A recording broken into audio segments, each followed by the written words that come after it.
Well, I realize that the discussion board initial post is due by Wednesday, and that you may not have had the opportunity to really watch my lecture videos where I would talk all about everything that you would need to know to have a solid foundation in this course, including identities, inverses, and distribution. I realize that you may not have had the time yet to watch video 1, which is about 40 minutes long, and you may not have had time to watch the first 10 minutes of video 2, where in that time frame I would have covered not only these details but so much more.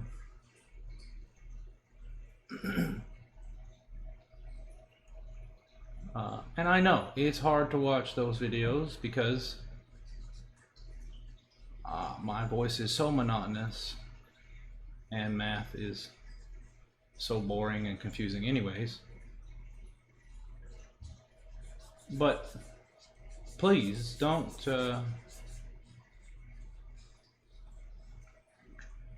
don't try to get by this without using those resources. All of the students who took the classes face to face succeeded just fine and they had to listen to me in person. You could at least pause me and skip around, but at any rate, make sure you're watching the videos. But since I know many of you probably are not watching the videos, then I'm making yet another video for you to choose to not watch about these 3 things in particular for this discussion.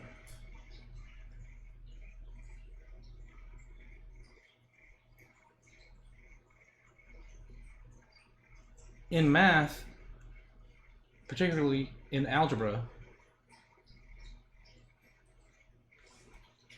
the concept of an identity, it should be that if I have a number, like this number here, if I have a number and I do some kind of mathematical operation on that number, be it addition, multiplication, or whatever this is, I'm going to take that number, I'm going to do this operation I'm going to do this operation against some other quantity. And what's going to happen is it's going to come out identical. Look, it's identical. That's what it means to be an identity.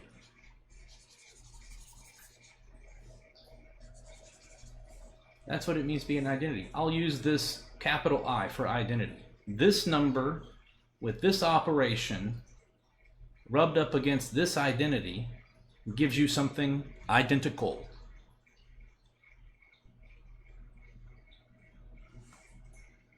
For example, 3 plus 0 is 3. Therefore, 0 is the additive identity.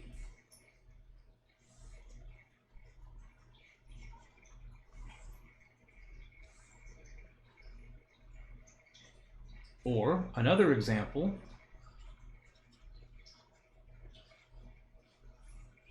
would be 3, and let's do times some number, it comes out identical. Well, what number would this be? It would have to be the number 1. Evidently then, 1 is the multiplicative identity.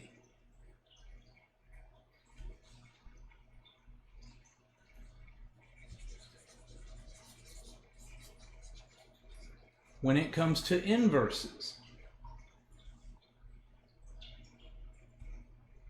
I want to be able to take a number. Now, let me back up. This statement about identities,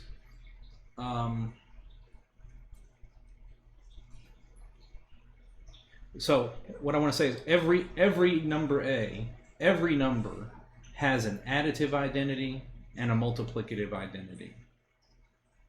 The additive identity is 0. Multiplicative identity is 1. Every number will have an additive inverse.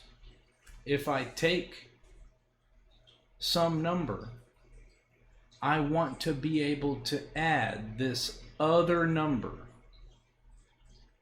I want to be able to add this other number and have it do what? Have it come out equal to the additive identity.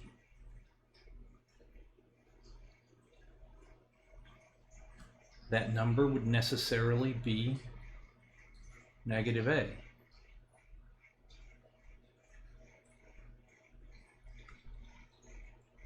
Or if I want to talk about the multiplicative identity, I'm going to take some number A and multiply it by its multiplicative identity. Multiply it by its multiplicative inverse, and the result would be the multiplicative identity. So up here for identities, we've got A plus 0 is A times 1 is A. For those two operations, you have the corresponding identities. They leave it identical. For the inverses, my outcome needs to be the identities.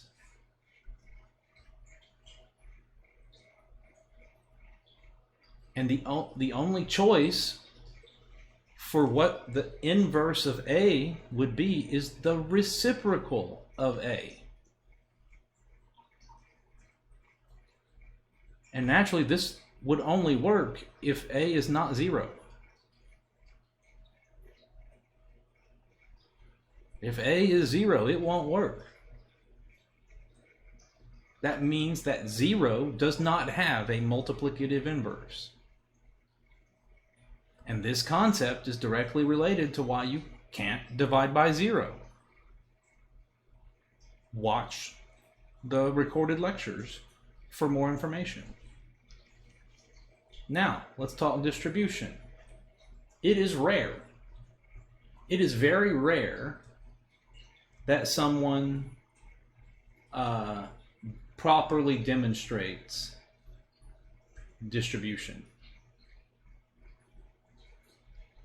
It is rare to demonstrate the distributive property correctly. So it does not surprise me if you haven't done it correctly either. But that's okay. I'm here to help.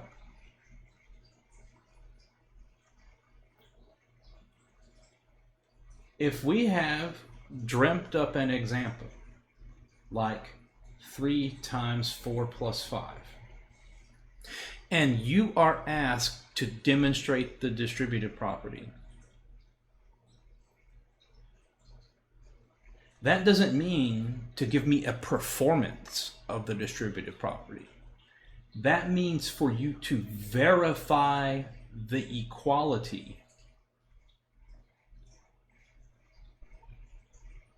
You want to verify that this indeed is 3 times 4 plus 3 times 5.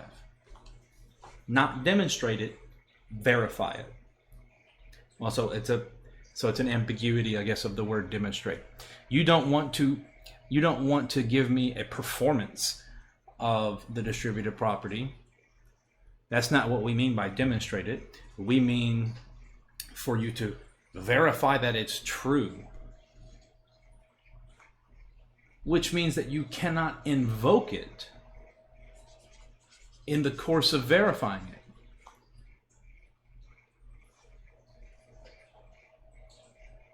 You would have to compute what this side is without using distribution. We wonder if this is true. You'd have to compute this left side. You'd have to compute this right side and see if they're the same number. And if they are, then you've shown that this equality is true. So, I'll start with the left side. 3 times 4 plus 5. If you pretend that you'd never heard of distribution in your life, how would you solve this thing? You'd say, well, gee whiz, that's 3 times. You'd say, well, I know what 4 plus 5 is. It's 9. And so it's just 3 times 9. That's 27. On the other hand, if I came out of nowhere and said, here, figure out what this is, 3 times 4 plus 3 times 5, you'd say, okay, well, great, that's 12 plus 15, which also is 27. And then you say, well, wait a minute. Each one of these came out equal to 27. So if each one of these came out equal to 27, then it must be true that they are equal. That is a verification of the distributive property.